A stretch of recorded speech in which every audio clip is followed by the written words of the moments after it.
Bam! And there we are. We are back. The creative native, me, Ryan Cardinal, the Ryan Cardinal. I am back to doing interviews again. Thank God, because I was lacking there for a little bit.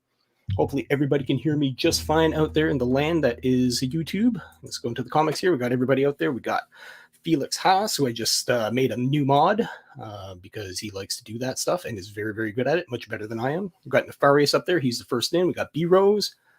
And hopefully a couple more people trickle in as we talk about this project. I'm coming in here very cold on this. I have no prior knowledge of this. I know it's been out for a little bit, but let's bring on Joshua here to talk about his project. Let's bring him on. Bam. There we go. Hello, Joshua. How's it going? I'm doing good, brother. How you doing? Doing good. Just getting back into the swing of doing interviews again. I had a hiatus there for a little bit. Ended up getting sick in, beginning of September, end of September, beginning of October. And that kind of like screwed me over for a couple months, just trying to catch up with like regular, normal life work stuff. So now I'm back. I have some open spots and I'm going to be doing the interviews again. So you're the first guy back on the chopping block. So let's talk about your project. Well, it is great to have you back. No, right on. Yeah, man, just trying to get out there and get the word out on everybody's projects because you know and I know just any little bit helps, especially when we're the smaller guys and we don't have the luxury of being, out to thousands of people at once. So slowly but surely we'll build our stuff up and get it out there in front of everyone. Yeah, no, the people like you and all the other people who have us on, you're like the life raft for us. Like we're basically nothing without what you all do. So it's very much appreciated. Yeah, man, and that goes to everybody too. Like the chat is awesome. The chat, like that's where the whole CG community really lives is inside the chat. And every now and then, I mean, everybody but B Rose, but yeah,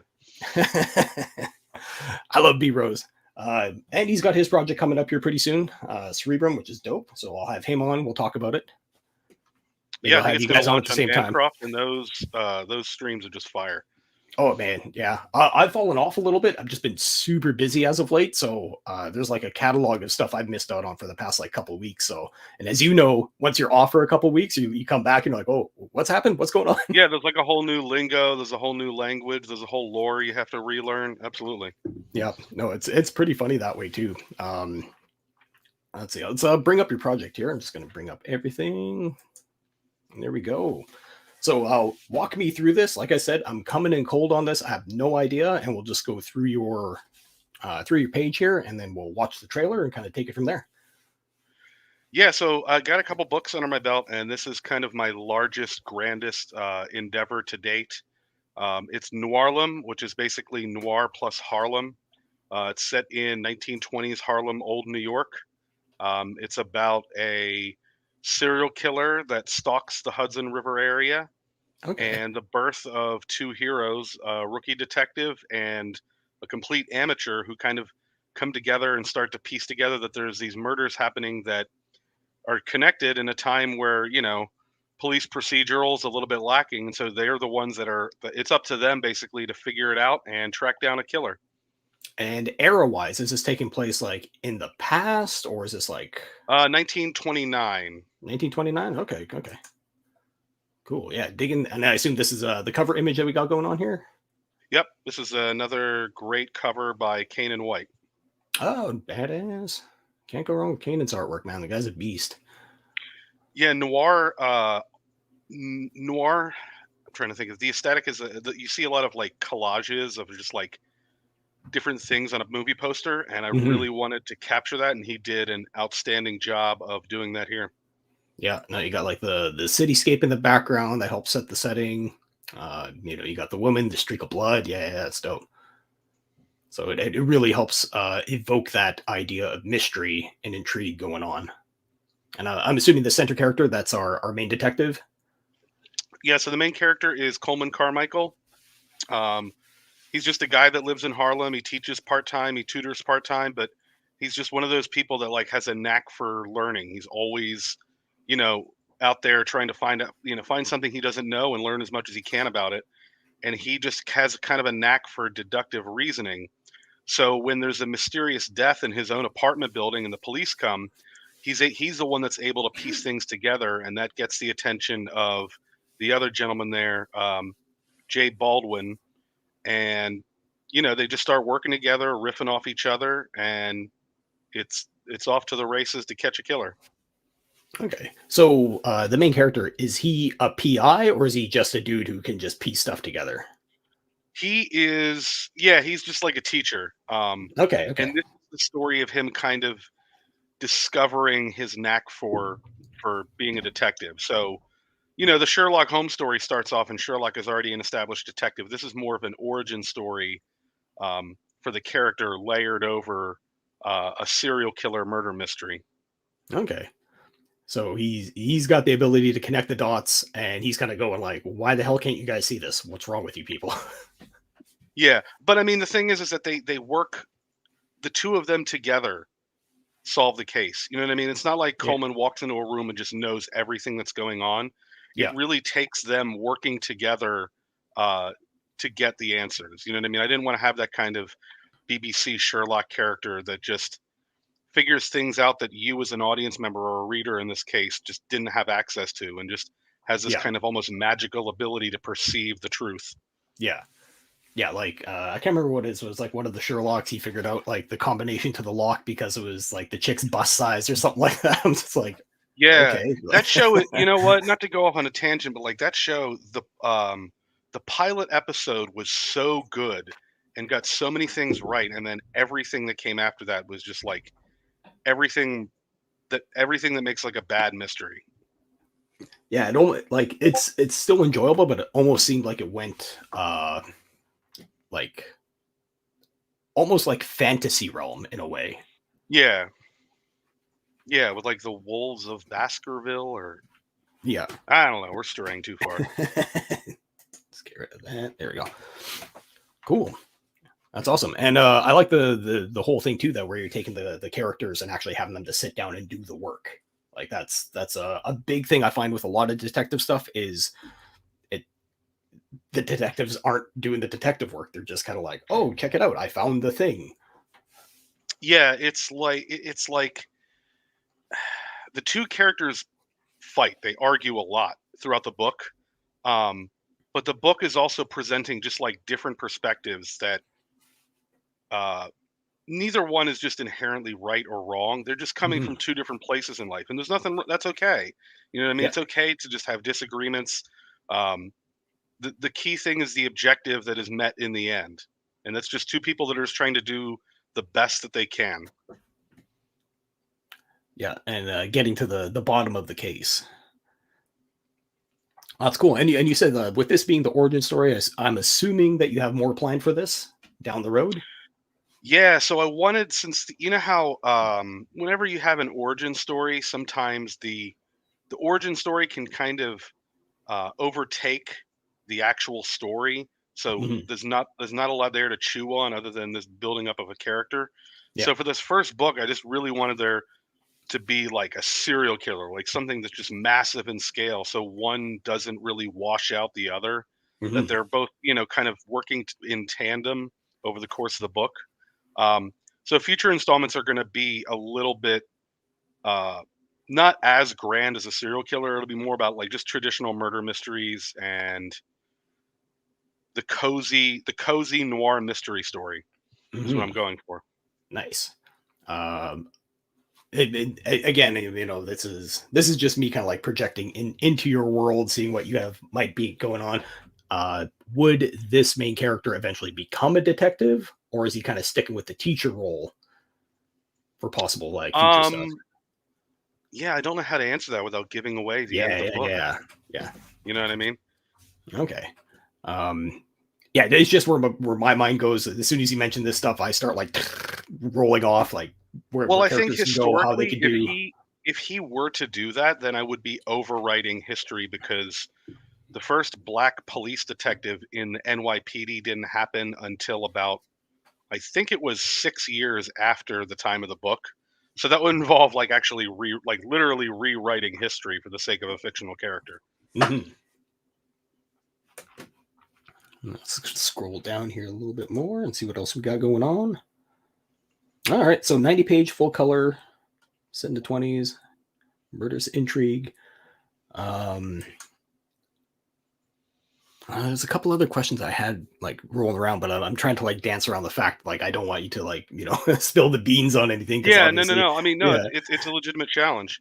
yeah, I can say that what you're looking at here on this first page is what was referred to as a rent party. Um, so the book is a little bit more like blue collar, working class parts of New York that you don't often see in hmm, media. Um, and so what people would do is if they were a little bit short on the rent, they would host a party and have a band come in, and then they would charge a cover so the person who owns the apartment can pay the rent that month. oh yeah, I've been to house parties like that, so Okay, yeah, everybody but pays their initial fee, pay for the keg, and the eventual damages that come to the place. yeah, quite a scene. Yeah. Oh, that's awesome. I do like the whole classic aesthetic of it so far too. Now your artist for the interior pages. Who do you have for that?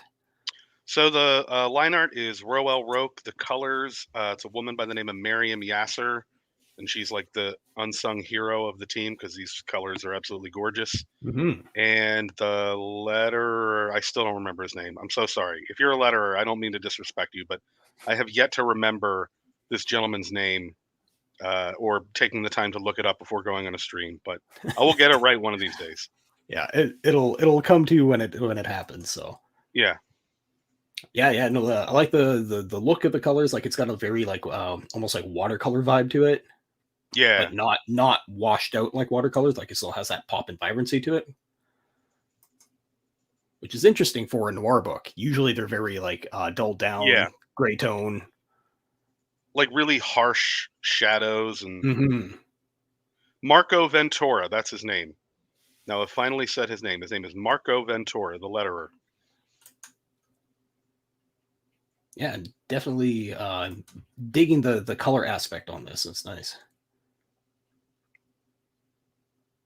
Yeah, so the serial killer was inspired by um, there was this guy in like the 30s who he was in advertising and he would run these really elaborate public events like parties and costume balls, and he would use it as a way of like he would have people everybody has to dress in a certain color or everybody has to smoke a particular cigarette, and he would basically use these events to kind of shape the psychological perception of a brand, whether it was like in fashion or cigarettes.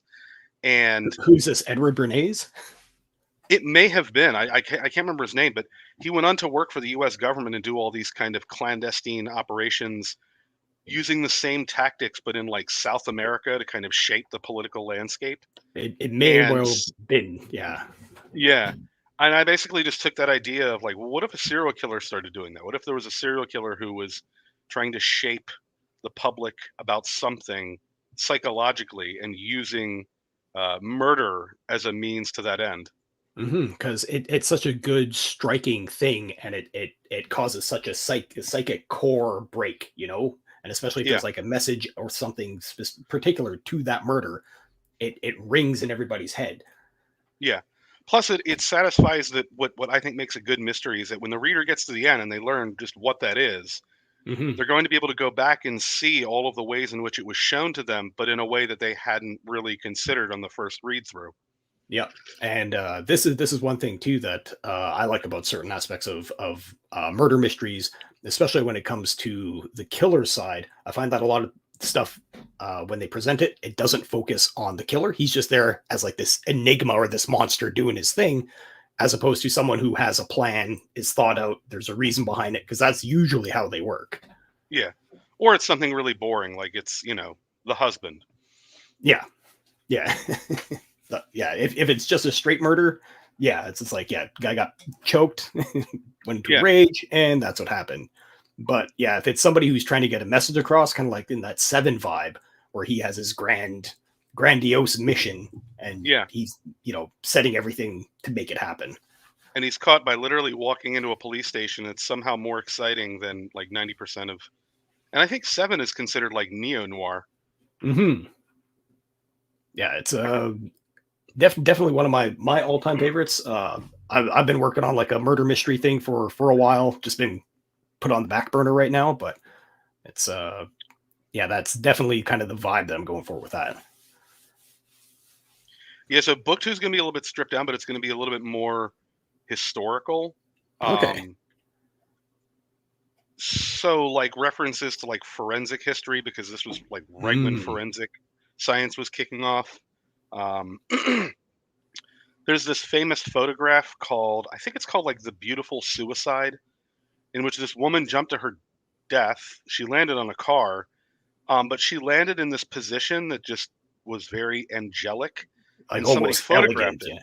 Yeah. Yeah, which is like really, macabre. And but at the time, it was like I think this photograph ended up winning um, like tons of awards, and so that's going to be that woman's story will kind of be roughly translated into a mystery as to what happened to her. Cool. Very cool. And that's going to be the focus of book two, or Yep. do you have kind of like a now with these? Do you plan on doing like a mini series at some point, like an extended version, or are they all kind of like just like one and dones for right now?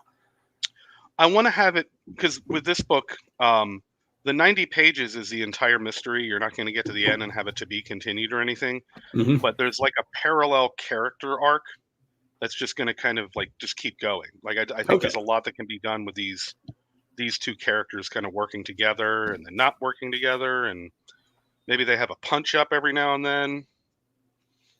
Followed by them having a couple shots of whiskey after the fact. Yeah. Nice. Now I And knew what you were scrolling down to because I said maybe they'll have a punch up, and now there's yeah, literally a picture of them having a punch up right there. nice, nice. Now, I'm also assuming that there's going to be some. No, this is just me assuming stuff. There's going to be some racial tension because it is a black man, and we're going to be seeing some of that aspect of that time frame coming in. Yeah, it was so I studied literature and history, and the Harlem Renaissance is just like my favorite period for art, philosophy, literature ever. So it was something I wanted to go into, but it was a minefield Hmm. because it's like I can't pretend that that doesn't exist because that would just be absurd. Yeah. And the solution that I found was in creating the character of Jay Baldwin as just being somebody who's good natured but kind of naive. You know what I mean? Okay. So there's no way for him to understand what Coleman's life is like. That's just impossible. Yeah. And so having them work together create means that there's going to be these moments where Jay is going to have to like see it for himself. You know what I mean? And it's just something that he doesn't really get until he actually is confronted by it. Hmm. Um, Yeah, where he but literally sees it on Front Street, like, oh, that yeah, happens to you all the time. That sucks. yeah, Like, basically. yeah. Yeah, like the first time they meet, they go to grab lunch at a diner, and they have to, and Coleman has to explain to him that he can't actually go into any diner, so they have to go to one where he can sit down and have a meal without somebody coming out the back with a knife telling him to trying to throw his black ass out into the street. Yeah, and he's like, ah, every time, every time. Yeah. Yeah. It's not really ham-fisted. It's just a story of, like I said, it's two people trying to do their best and trying to make some kind of right in the world regardless of the situation. Hmm. Yeah, and just from the vibe that I'm getting from you talking about it, it flows nicely within the story, and it's not the focal point of any point. It's just like that's what happens at this point. Now we're going Yeah. on from here. Yeah, Okay, so I'll give you another example. So yeah, they go to interview the husband of one of the victims, and the husband is just completely broken. Like he is just his wife's been murdered. He's in his dirty apartment drinking. And when they go to meet with him, Coleman says, no, I don't want to go in there. He doesn't want to go into the guy's apartment. yeah. And Jay says, no, come on, it'll be fine. And so he reluctantly goes in. And when the husband sees him, he kind of flips out because he's like, "Oh yeah, I see the police are really taking this seriously. Look, this is who you have working on it." And he says something that's really obviously insensitive. Yeah. And when they go to leave, Jay is just like, "I'm sorry," and Coleman's like, "What are you sorry for?" Because like, and he can't explain why he's sorry. He just knows that he's sorry. Yeah. And Coleman says, "I can forgive somebody in that amount of pain, but you know." when I say no, when I say this is as far as I go, this is as far as I go. Yeah.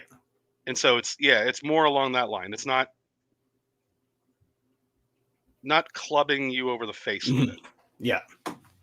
Yeah. And yeah, it's presented in the story as part of the story as opposed to Yeah. the message of the story. Yeah. No, that's awesome, man. Oh, we got Dojo Kun in the chat there. Yo, Dojo with Shaken Man. Hell, Dojo-kun. Welcome, welcome. Yeah, I see that you got a Zippo available here. That's awesome. Yeah, I had to do something different. There's not a lot of perks that people add that felt very 1920s. So I went and got a bunch of these made. Oh, Uh, okay, okay. Nice gold Zippo with the logo on it. Nice. That's awesome. With the logo, is it engraved in, or is it just like a nice, clean, like kind of like silk screen embedded onto it, or? I think it's laser printed, Oh, okay, awesome. That's wicked. but not laser etched. Yeah, yeah, yeah. No, that's very dope, man. Obviously, you got the influences here: Sin City, Chinatown, Untouchables, your classic noir. Straight bullets. Pencil inks. Oh, okay. You got the little chart here, the updated chart of where everything's at. When are you looking to have this out by the way? So that's the other minefield I'm kind of navigating. I was doing my own printing for all my previous books. Mm. This book has already been acquired by a publisher. I've already signed the contract and a non-disclosure agreement, so I can't say who it is. Oh, But okay. That's awesome, though, man. Congrats. yeah, it is. But at the same time, it's something that's out of my hands. I don't control when the books get printed. Um, it's going to be wrapped up in here in a couple of months, and it's off to the publisher. I've set an expectation of June this year, but again, it's something that's out of my hands, and Oh, that part makes me nervous. well, that part's out of your hands, but you're already at a point where a lot of people are trying to get to. You already have that contract down, so that on the plus side, that's awesome. So once it's out Yeah, there, it's going to be out there. I will say if June comes and I don't have books to send, um, I might start doing everything but the books. So the people who got the previous books, if I have to do 2 shipments and eat that shipping cost, I have to. That is what it is. If Yep. people got the book in the Zippo, then I'll mail the Zippos and eat that shipping cost. Very cool. Well, that's awesome, man. I'm super stoked that you got a publisher for that. That's awesome, man. And you got a couple other things here too. These are the other projects that you put out. Let's pop in here. There we go. Now, are these available on, like, do you have a website or anything like that? No, so the first two there, Eudaimonia number 1 and 2, I have a digital library up there if you want to get digitals of everything. It's Oh, okay, about okay. 200 plus pages. Um, Physical copies of Eudaimonia are running very thin. I think I have 5 left of each. Oh, So geez. there's a physical bundle for that. How to Die number 2, I have plenty of copies of, and there's a bundle for just getting How to Die and NOIRLEM. Very cool. Now, I think I remember this from before too, because I remember seeing this image here. Um, playing the music and the bright colors coming off. Does this character have synesthesia? Sorry, you broke up there for a second. Oh, just asking if this character here, because this looks familiar. I think I might have talked to you or been on a chat with you ages ago with this one here who's got the violet or the cello with all the bright colors coming off. Yeah. I can't remember, but does this character have synesthesia or not? No, Oh, okay. so the first book is about a World War I soldier who's like 16 years old, because that was actually a thing that the Mhm. Americans did in the war. And he has this severely traumatic experience and just has this encounter with this woman playing the cello, and that's basically his story. So it's just kind of like a visual representation of Oh, okay. what that song meant to him. And Okay, then the okay. second book is her story. You learn her story. Oh, okay. So you get the flip of it. Let's see. We got Dojo Kun here. Let's see. Dojo says, I don't suggest doing that. Your backers will understand. I wouldn't want you to incur the cost of shipping twice. Which is fair. Which is fair. Yeah, we'll see. Yeah, I find that everybody is really understanding when it comes to stuff like that. The people that are backing your stuff, they're there to back your stuff, and as long as you let them know what's going on, everybody seems to be That's pretty true. cool. So. Yeah. And Renegade seems to agree with that. Agree with Dojo. We will understand and prefer to get it all at once. Well, the eyes have it. There you go. Cool. The other thing too is if anybody ever wants just to read Eudaimonia, or I'm on Twitter, I'm at Eudaimonia Comics. Hit me up. I'm always willing to share a digital comic with anybody who wants to get their eyes on it. Very cool. And this right here, this is the next project cover reveal. We got some secret stuff going on here, I see. Yeah, so basically for every backer, I revealed another square of the cover. And yeah, we almost have the whole thing revealed. Very cool. So that's like let's see, like a Victorian murder mystery vibe with some kind of like possible mystic elements within it. Yeah, well, I mean, I don't know, it's not really a secret. This is going to be How to Die #2. The first book was about two of the main characters, and that's why she's doing like the two thing. Yeah. Yeah. That is Madame Grey, and she is unabashedly stolen in terms of the design from Lady Dimitrescu from the Resident Evil game that came out last year. The old thick lady. Yeah. She has. So let's see here. How do I put this? What she's doing there with the #2 is she's kind of peeling back reality. And so the version that is outside of that tear, that's how she wants to be perceived. But when she peels back reality and shows the real you, she's quite monstrous. Yeah. Very cool. That sounds awesome. We got some stretch goals here. Got the movie print. Playing around with this, but basically when we get to 5K, everybody's going to get these little Euro style poster prints of the sex, because I wanted all the chapter art to kind of look like an old noir movie poster. So the second chapter is what gets unlocked next. Very cool. Let's zip all the way back up to the top here. So you've met your goal, and you're at 87 backers. You got 29 days left. Did you do the 60-day or? Yeah, well, I did 30, and then I just added another 30 last night. Oh, okay, cool. Which is always that's always so. I understand why people do that. I totally get it, but it's always so awkward. Like when you go to post your campaign, and it's like, "Hey, there's only 1 day left." Just put in parentheses of the original. Yeah. I unfortunately did not add the additional 30 days to mine, because when I was super sick in a somewhat delirious state, I just clicked over to in demand. So I missed out on that extra 30 days. Now, did you do Kickstarter and Indiegogo, or just Indiegogo? Just Indiegogo. Just focus on one right now. Don't know if I'm ever going to do the Kickstarter thing, just because, I know there's a lot of people who will hop back and forth, but for right now, it's just easier for me to just focus on the one. Yeah, I get it. Oh, we got Indiegogo has a lot of advantages. Yeah. There's just the fact that it's all kind of built in. You don't have to worry about backer kit or anything like that. It's all this other stuff that you got to implement and figure out. Yeah. Plus, you can have pictures of your perks. Yeah. It's I'll go to Indiegogo. I'll go to Kickstarter just to see what some of the top people are doing, what their page looks like, and it just falls flat in areas, Yeah, because it's just since you can't see what's there, it's just endless, man. You scroll down and you have, what does it say?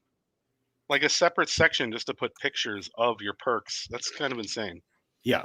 Like here, you have it all right there. It looks good, straightforward. We all know this. That's why we're on here. So with this, you got the $25, just the facts. And you got the signed 90-page NOIRLEM book, SugSafe Gemini mailer, and that's just the book. Awesome. You got a PDF available as well. And with the PDF, when everything wraps up, are you waiting until everyone gets the ship books and then doing the PDF, or are you doing the PDF before that? Because I know some That's a people wait good until question. because I know some people wait until the books are shipped. That way, if Yeah, people, yeah, I hadn't really decided on that. I'm gonna have to look into that. I hadn't really thought about that. I hmm think before I just, you know, threw them out there. yeah. Oh, and there's the library you were talking about. Awesome, very cool. And that's the one with the Zippo, I assume. Hmm.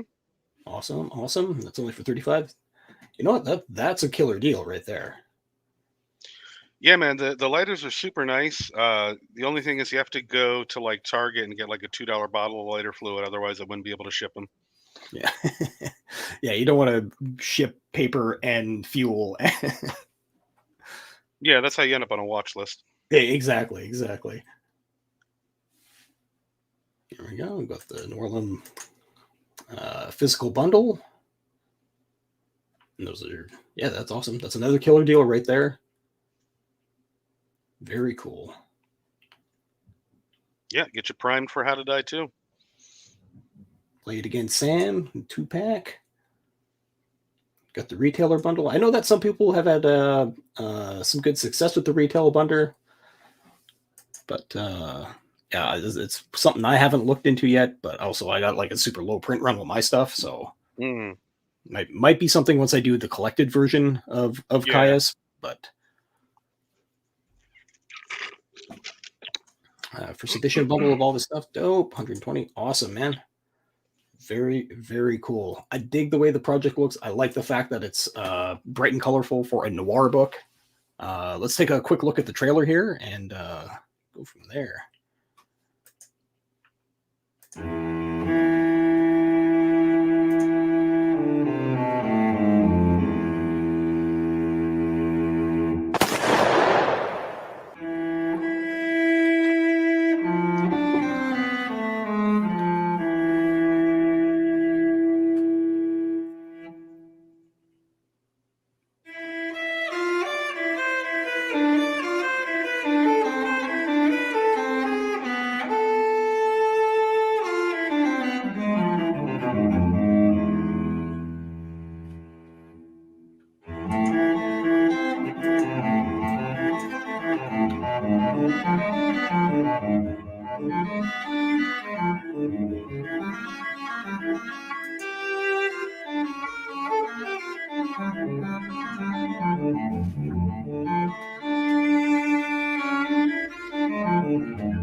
Cool. Very cool. Yeah, I made that trailer and then I learned how to edit, uh, do fade ins and fade outs in Audacity. So that's why it just cuts off like mid note. But it's grabs your attention by cutting off that way too, though. Where you're Yeah, like, that's true. yeah, It cuts that's back to awesome. your stream and you're like doing something else. Oh, we're back. Yeah, picking my nose or whatever. Sweet. Yeah, man. Super dope project. You got 29 days on the additional 30 days. Yeah. And is there anything else that you kind of want to touch on? Anything you want to get out to anybody out there before we kind of wrap up here? Well, I had okay, so a couple weeks ago I posted a kind of a video essay on my YouTube channel, and it was basically me. Part of it, a big part of the video was basically about how I was kind of interacting with the community in a way where I would pop around and like, "Hey, how's it going?" Da, da, da, da, da," when I had a book to promote, and then just disappear for months at a time. Oh, I know And how that so, goes. I mean, yeah, but at the same time, it's like you can't really expect success to emerge from that. So I guess what I'm asking is, I'm pretty sure you and I have done a stream together, I'm pretty sure and we I have. don't know the first thing about you or your projects because I had done that for so long. Yeah. So the last thing I would like to touch on is just to know a little bit more about you, about your books, because if you're that kind of if you're that disconnected from the community, um, that's the result, and it's really not a good way to carry yourself.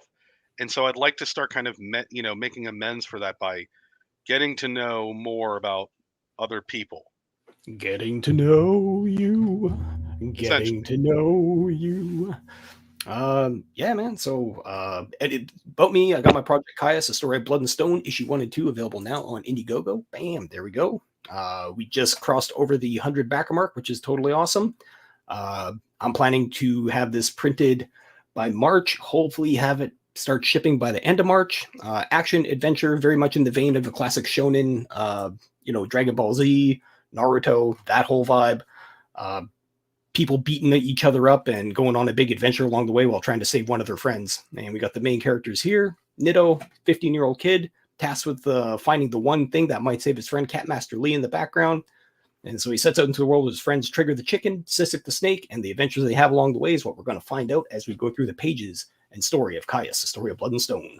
Now, did you do that trailer, the animated trailer?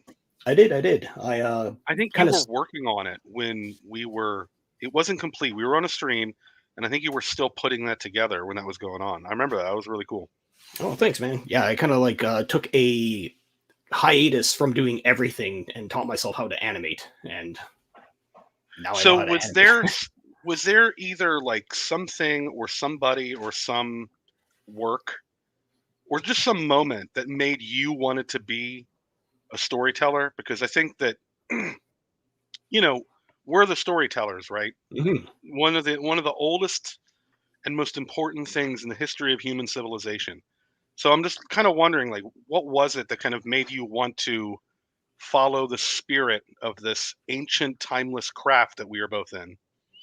Well, just like you, and anybody else or who is a creative, especially within the world of comic books, we have this deep desire to tell our story, whatever that story is, and inadvertently in doing that, we also have this desire to pass on survival information. Like whether we know it or not, that is the core focus of any story. You're trying to pass on information to either the next generation. That's how storytelling goes. Back in the day, you have the elders teach the young with stories. That way, then when they become adults, they know what to do. So all of these things have this aspect about it where we're trying to teach other people a little something about us as we go on. And Hmm. ever since I was a kid, probably same thing with you. It's always been there. You've had that in the back of your head, that little thing, like either making up stories, doing stories, telling maybe a tall tale to a friend that never happened before. Hmm. And See, for it's me, it was my dad had an insurance office, like a little rinky-dink insurance office, Mhm. like in the city. And as a kid, especially if your boy, you go hang out at the office with your dad just because it's something, you know what I mean? Like it's just Yeah. you want to be close to him. And I would just sit there all day and I would just listen to him talk to people, and like everything was a story. You know what I mean? Like no matter what it was, he could find a way to turn any subject into a story. Yeah. And that, yeah, it just kind of got passed down. Like I guess what you were saying kind of makes it sound like telling stories is kind of giving a part of you to the future. You know what I mean? Mhm. Yeah, I can't remember who it is. Brian McDonald. He's a script coach for Hollywood. He's the kind of guy that if your script sucks, go talk to Brian. He'll punch it up. And he's got a really cool thing where he's just like, in every story, you go talk to the land of the dead somehow at some point, Mm. and he brings up libraries, as a source of information. He's like, "What's a library?" It's literally just the tomes of the dead speaking to you throughout time and space.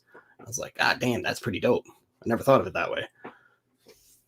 Yeah, that's where I want to be buried. Yeah, and you have this little bit where you can live on forever as long as someone finds you.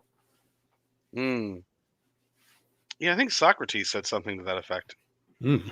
Yeah, maybe it's just my deep-seated desire to be immortal and live Yeah. forever in one form or another. Um, no, you're kidding, but that's honestly that's in some ways definitely partly true for me. Oh yeah, I'll yeah, live and if forever.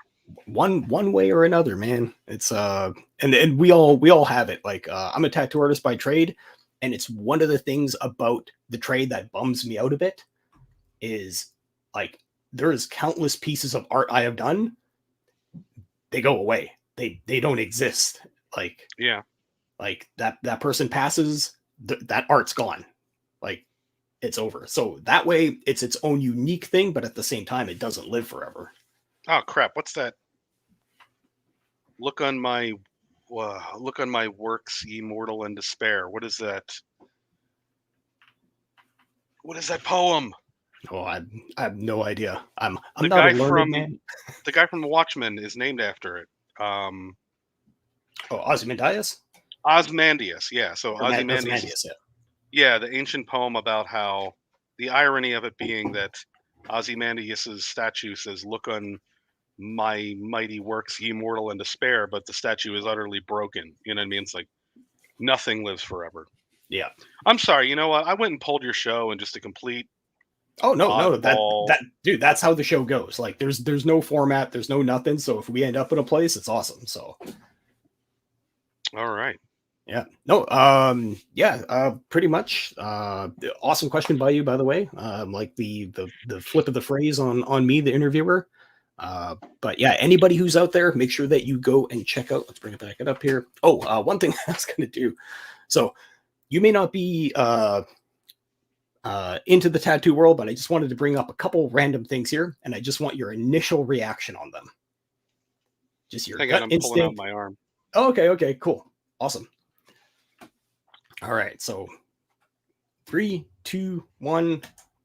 We got this going on right there. There we go. Oh no. Oh no. All right, so oh no was the first one. All right, and we're gonna do another one. 3, 2, 1. Oh. Well, that'll heal. Well, I think it's healed, but I don't know what the hell that is. Oh. And last one here. Then 3, 2, 1.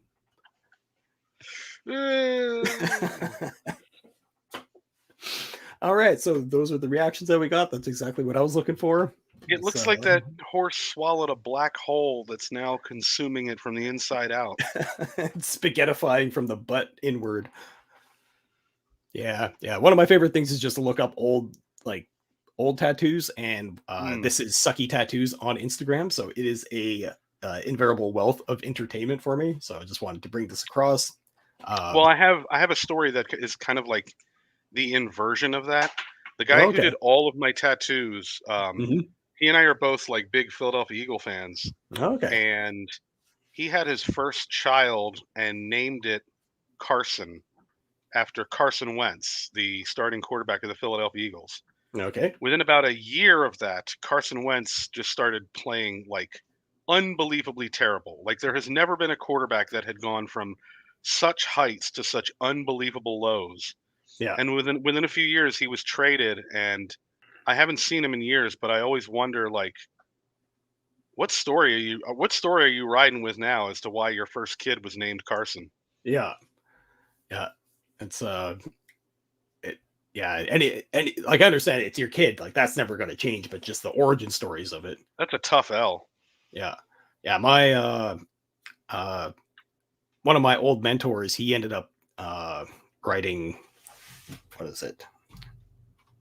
It was this guy's kid's name.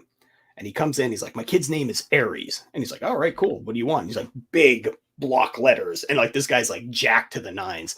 It's like, all right. So he writes up Aries, nice big graphic font, totally like gangster style. And the guy looks at it. Before you go any further, did he do I before E, or did he do E before I instead of? Okay, we'll get to this. I immediately started putting together where this is going. Okay. So he writes it up and he says like, oh, that's not how my son's name is written. He's like, oh, okay. Like you got some special way of writing it. And so he writes it out and he's like, you sure this is how it's spelled? And he's like, yep, you're 100% sure this is how your son's name is spelled. He's like, dude, it's my son's name. I know how to spell my son's name. So he's like, all right, does a stencil on him, puts it on. Literally as he's finishing up the last letter, his wife comes in with their kid. The wife rolls over and is like, dude, why do you have Arise written on your back? Arise, not. Well, at And the like, very least, there's like 100 different meanings you could kind of just tell people that yeah, was. but it was like a good third of his upper Yeah, back, just he could solid. have just been a really big Aqua Teen Hunger Force fan. Never know, man. Arise, chicken, Yeah. arise. Yeah, but like my homie just like, took his gloves off, threw them down, and like they just started going at it in the tattoo shop. And he's like, I ain't even touching this with a 10-foot pole, man. Mm, sounds pretty rough. Oh yeah. But it happens though, man. Like it's I always tell people, like, oh, I want to get some text and font freedom. I was like, no, you don't. No, you don't. There's a reason why I deal with art, not with fonts. Mm. I'm trying to think of some other really horrible spelling. I don't know if you know, there's a basketball player named Dwayne Wade. And it's like Dwayne, like Yep. Dwayne. But Yep. his actual name is spelled Dwyane. So Damn. like Dwayne, Dwayne. Dwayne, Yeah. but he still he goes by Dwayne. So it's like somewhere in the line somebody misspelled his name, but he's Or just rolling with it anyway. or they're just trying to be unique with it. Like I always find that it's usually the mom trying to come up with a unique way of doing something, and it's just like, why? Why'd you do that? Here we got arrogant ape. Arise, Arise, chicken. chicken. But let's get the focus back on NOIRLEM here, as opposed to shitty tattoos. Yeah.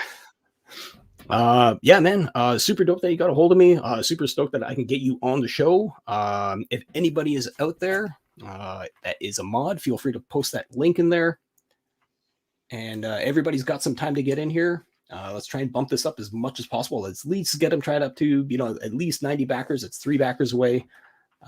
And yeah, I would love to have you back on as we get closer to the end of 30 days, and we'll keep in touch. If there's anything else you want to talk to anybody in the chat or anybody who watches this on the replay, hit them up now. And Well, hail Mo as always. Mo's like he's the Mo VP of all chats. And yeah, make sure you hit up my YouTube channel. We're coming up on 150 subs. I'm working with Logan from IBEX. We got some pretty awesome shows we're doing every week. We're gonna make things entertaining. I got some reviews I'm working on. I'll be reviewing Mavericks this week. But yeah, hit up the channel. Don't be a stranger, and if you want to come on yourself just to hang out, hit me up. awesome. And yeah, that's gonna wrap it up for us here. Hail the chat as always. Hail CG. And I will be on tomorrow at 3 p.m. and I'm gonna be doing a show talking about the Ace. So if anybody wants to pop back and check that out tomorrow, please do. And if you're not subbed, please sub to my channel. Please sub to Joshua's channel. Other than that, that is it for now. Peace out, everyone, and have a wonderful evening.